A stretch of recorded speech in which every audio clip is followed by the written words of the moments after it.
여러분 반갑습니다. 4차 산업혁명 기반 기술의 기초 강좌에서 7주차 강의를 맡은 김대영 교수입니다. 강의 영상과 함께 제공된 강의 자료를 참고하면 학습에 도움이 되니 강의 자료를 준비해 주시기 바랍니다. 강의 자료가 준비되었으면 7주차 강의를 시작하겠습니다. 7주차에서 우리가 살펴볼 내용은 모바일 환경, 컴퓨팅 패러다임의 변화, 이동성, 모바일 서비스 사례와 모바일 플랫폼입니다. 즉, 우리가 사용하고 있는 모바일 서비스에 대해서 알아보겠습니다. 7주차 학습 목표는 학습 내용에 대해서 여러분들이 잘 이해하고 설명할 수 있도록 하는 것입니다. 따라서 여러분은 첫 번째로 모바일 환경에 대해 설명할 수 있어야 하고, 두 번째로 컴퓨팅 패러다임의 변화를 설명할 수 있어야 합니다. 그리고 세 번째로 모바일 서비스에서의 이동성이란 개념을 설명할 수 있어야 하고, 네 번째로 모바일 서비스 사례에 대해 설명할 수 있어야 합니다. 마지막으로 모바일 플랫폼에 대해 설명할 수 있으면 됩니다. 1차 시에서는 모바일 서비스 환경으로서 모바일 네트워크 환경, 컴퓨팅 패러다임의 변화, 그리고 이동성에 대해서 먼저 알아보도록 하겠습니다. 모바일 서비스를 위해서 무선 인터넷이 어떻게 제공되는지 이해할 필요가 있습니다. 고정형 무선 인터넷의 경우 액세스 포인트라고 하는 무선 공유기를 사용합니다. 무선 공유기가 인터넷 회선을 제공하는 사업자의 네트워크를 통해서 사용자에게 무선 인터넷 서비스를 제공하게 되는 것입니다. 이때 액세스 포인트가 만들어낸 핫스팟 지역 내에서 여러분들이 인터넷 서비스를 사용할 수 있게 되는 것입니다.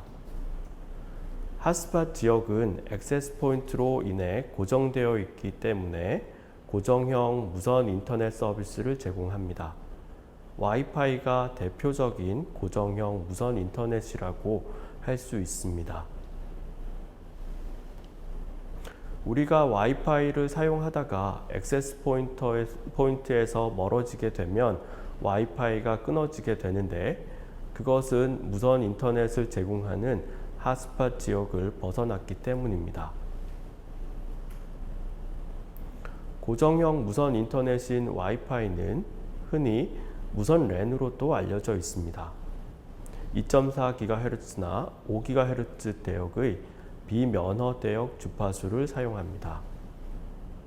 와이파이 표준으로는 802.11 계열로 802.11b, A, G, N, AC, AX가 있으며, 여러분들은 각자가 사용하고 있는 무선 공유기에서 쉽게 이 표준에 대해서 확인할 수가 있습니다.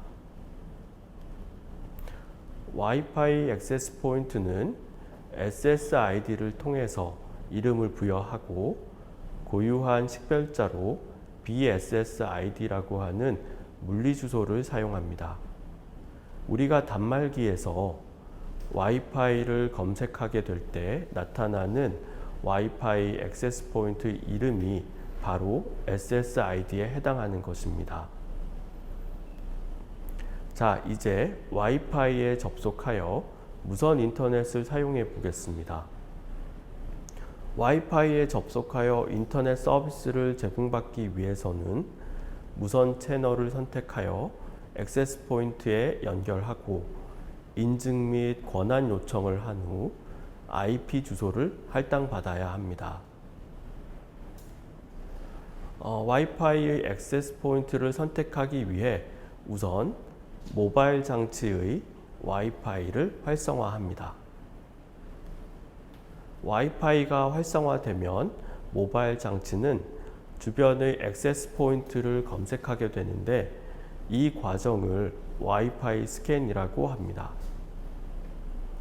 와이파이 스캔이 끝나면 우리가 선택할 수 있는 와이파이 액세스 포인트의 목록이 나타나게 되고, 거기에서 하나를 선택할 수 있습니다. 물론 비밀번호를 알고 있어야만 연결할 수 있겠지만 비밀번호 없이도 연결할 수 있는 와이파이 액세스 포인트의 경우 개방형 와이파이라고 얘기합니다. 또는 퍼블릭 와이파이라고도 얘기를 합니다. 무선 채널을 탐색하고 와이파이 액세스 포인트에 연결이 되면 모바일 장치와 와이파이 액세스 포인트 간 인증 및 권한 요청이 이루어집니다. 오센티케이션 과정에서는 메시지 교환을 통해 인증 및 암호 방식이 결정이 되고 어소시에이션 과정에서 선택된 액세스 포인트를 통해 무선 인터넷 사용을 위한 설정이 수행되게 되는 것입니다. 와이파이 비밀번호는 인증 과정에서 액세스 포인트에 연결하여 무선 인터넷을 이용하기 위해 사용하며 최초 접속 시에 사용되었던 비밀번호는 모바일 장치에 저장이 되어서 다음번 재접속 시에는 자동으로 저장된 비밀번호를 통해 사용 인증을 하게 됩니다.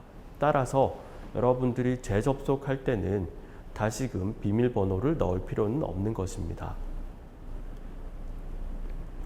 다음으로 모바일 장치가 무선 인터넷을 사용하기 위해 IP 주소를 할당받게 됩니다.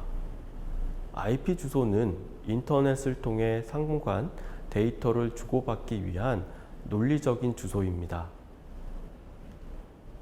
따라서 IP 주소가 할당되지 않으면 모바일 장치는 무선 인터넷을 사용할 수 없게 되는 것입니다.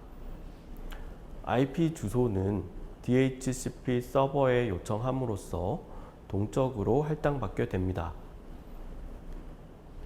모바일 장치와 DHCP 서버 간의 메시지 교환을 통해 이루어지게 되는데, 첫 번째로 모바일 장치가 IP가 필요함을 알리게 되면, 두 번째로 DHCP 서버는 모바일 장치의 IP 주소를 하나 할당하게 됩니다. 세 번째로 모바일 장치는 DHCP 서버가 할당한 IP 주소를 수신하고 사용 요청을 DHCP 서버로 보내게 되고, 네 번째로 DHCP 서버는 사용 승인을 하게 되는 것입니다. 이렇게 해서 모바일 장치는 IP 주소를 획득하게 되고 이 주소를 통해 데이터 통신을 사용할 수 있게 되는 것입니다. 이번에는 이동형 무선 인터넷에 대해서 알아보겠습니다.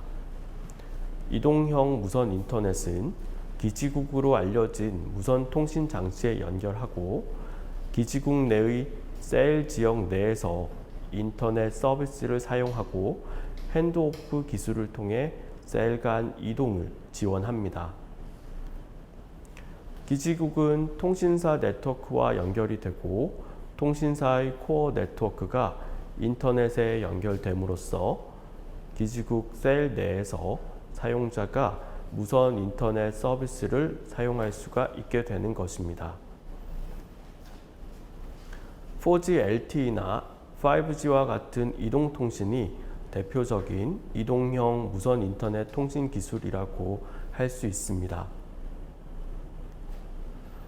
고정형 무선 인터넷의 와이파이 핫스팟 지역은 통상 수십 미터 수준의 통신 범위를 가지지만 이동형 무선 인터넷의 셀은 수 킬로미터 수준의 통신 범위를 가집니다. 더 넓은 통신 범위를 가진다고 할 수 있습니다. 이동통신에서 핸드오프는 셀 간 경계 지역에서 복수의 기지국에 대한 통신 링크를 유지하는 기술입니다. 한쪽 기지국에 연결되어 있는 상태에서 단말기가 이동하면서 다른 쪽 기지국의 신호를 만나게 되면 양쪽의 통신 링크를 유지하고 있다가 기존 통신 링크의 신호가 약하게 되는 순간 기존 통신 링크를 끊고 새로 연결된 통신 링크를 사용하는 방식입니다. 핸드오프 기술을 통해서 셀 간 이동에도 끊김없는 무선 인터넷 서비스를 사용할 수 있게 되는 것입니다. 이동통신에서는 모바일 장치의 이동을 지원하기 위해 모바일 IP라고 하는 기술을 적용하여 사용합니다. 모바일 IP는 방문지 네트워크로 데이터를 전달하기 위한 일종의 네트워크 기술이라고 할 수 있습니다. IP는 데이터 통신을 위해 필요한 논리적인 주소라고 설명을 하였고, 이 주소가 셀 내에서 DHCP를 통해 할당받게 되는데, 셀 간 이동을 통해서 DH 서버의 운용 범위를 벗어나게 되는 경우는 다른 DHCP 서버로부터 IP를 할당받아야 합니다. 이전 설명에서와 같이 IP를 할당받지 못한다면 데이터 통신을 할 수 없게 되는 것이죠. 모바일 IP는 이렇게 다른 DHCP 서버로부터 IP를 할당받는 동안 데이터를 정상적으로 수신할 수 있도록 하는 기술입니다. 이 기술을 통해서 우리는 이동하면서 안정적으로 무선 인터넷 사용이 가능한 것입니다. 이동통신에서 가입자 정보는 유심을 통해 유지되고, 이것으로 서비스 제공자인 통신사의 장비에서 사용 인증을 받게 됩니다. 즉, 지금은 유심이라고 하는 것을 통해서 통신사의 무선 인터넷을 사용할 수 있게 되는 것입니다. 유심이 통신사의 가입자를 식별하기 위한 것이라면 가입자의 단말기를 식별하기 위한 것도 있습니다. 바로 IMEI가 그것이며 15자리의 고유한 번호로 구성되어 있습니다. 통신사에서 가입자의 IMEI를 등록하는 이유는 모바일 장치의 분실 시 모바일 장치의 사용을 중지시키기 위함입니다. 우리는 이동형 무선 인터넷을 사용하여 모바일 핫스팟을 구성할 수도 있습니다. 인터넷에 연결된 모바일 장치를 통해 다른 기기에 인터넷 연결을 제공하는 것으로서 주로 스마트폰으로 이동통신에 연결하고 주변의 다른 장치들에게 와이파이 연결을 제공하는 것으로 사용할 수 있습니다. 이러한 과정을 테더링이라고 부릅니다. 스마트폰에서 테더링을 사용하기 위해서는 모바일 데이터를 허용하고 모바일 핫스팟을 활성화시키면 여러분의 스마트폰을 와이파이 액세스 포인트로 사용할 수 있게 되는 것입니다. 모바일 장치의 발전으로 컴퓨팅 패러다임이 메인프레임이라고 하는 중앙 집중식 컴퓨터에서 개인용 휴대용 컴퓨터로 넘어오고 있습니다. 이렇게 된 데에는 세 가지 중요한 요소가 있습니다. 바로 글로벌 네트워크가 성장하고 무선 기반의 네트워크 연결이 확대되고 있으며, 또한 스마트폰과 같은 모바일 장치 기능이 향상되고 있다는 것입니다. 글로벌 네트워크의 성장에 대한 부분부터 알아보면 대부분의 네트워크 서비스는 인터넷을 통해 이루어지고 있습니다. 인터넷은 정보의 바다이고 네트워크들의 네트워크라고 알려져 있습니다. 인터넷에서의 정보 검색을 위해 구글, 네이버와 같은 다양한 검색 엔진들이 발달해 왔고, 이를 통해 세계 인구의 51%에 해당하는 사람들이 매일 인터넷을 활용하고 있습니다. 즉, 사람들이 서비스를 위한 대부분의 정보를 인터넷을 통해 확보한다고 볼 수 있는 것입니다. 또한 유선을 이용한 네트워크 연결에서 무선을 이용한 네트워크 연결로 변화하고 있습니다. 4G, 5G와 같은 이동통신뿐만 아니라 와이파이, 블루투스와 같은 무선통신 기술이 활발하게 사용되고 있고, 직비나 LTE-M, NB-IoT와 같은 IoT 서비스를 위한 전용 통신 기술도 상용화되어 사용되고 있습니다. 많은 모바일 장치들이 무선 통신을 통해 네트워크 서비스를 제공하고 있고, 또한 시간과 장소를 가리지 않고 네트워크 서비스를 지원하고 있습니다. 지금의 대표적 모바일 장치는 스마트폰이라고 할 수 있습니다. 스마트폰은 과거의 휴대용 음성 전화를 목적으로 하던 휴대폰과는 조금 다르다고 볼 수 있습니다. 이미 우리가 사용하고 있는 스마트폰은 고성능의 CPU와 메모리가 사용되고 있고, 운영체제를 사용하며 다양한 네트워크를 지원하는 일종의 휴대용 컴퓨터라고 볼 수 있습니다. 개인이 휴대용 컴퓨터를 사용하여 언제, 어디서나 무선통신 기술을 이용하고 인터넷에 접속하여 정보를 활용하는 것이 일상화되어 있습니다. 이러한 컴퓨팅 환경을 우리는 모바일 컴퓨팅 환경이라고 부릅니다. 자, 이제 서비스 관점에서 이동성에 대해서 이야기를 해보겠습니다. 대표적인 모바일 서비스들은 대부분 터미널 모빌리티를 기반으로 합니다. 터미널 모빌리티는 어원대로 모바일 장치, 즉 터미널이 이동하면서 서비스를 제공하는 것을 말합니다. 이동하면서 웹 검색을 시도하고 오디오나 비디오 서비스를 제공받는 것과 같다고 생각할 수 있습니다. 또 다른 이동 서비스 방식은 퍼스널 모빌리티입니다. 이 경우는 모바일 장치 이동이라기보다는 사람의 이동을 기반으로 하는 것입니다.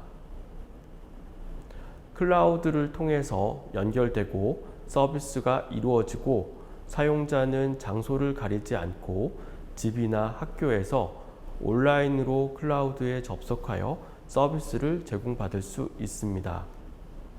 즉, 아이디와 패스워드만 있으면 어디에서나 온라인 접속을 통해서 서비스를 제공받을 수 있는 환경을 의미합니다. 간단하게 터미널 모빌리티 실험을 해보겠습니다. 이동형 무선 인터넷을 사용하여 학내에서 여러분들이 강의실을 이동하면서 카카오톡 메신저를 사용하여 친구와 대화를 해보기 바랍니다. 또는 파일을 서로 주고받아 보기 바랍니다. 모바일 장치가 이동하면서 끊김없는 서비스를 제공하는 것이 바로 터미널 모빌리티의 핵심이라고 할 수 있습니다.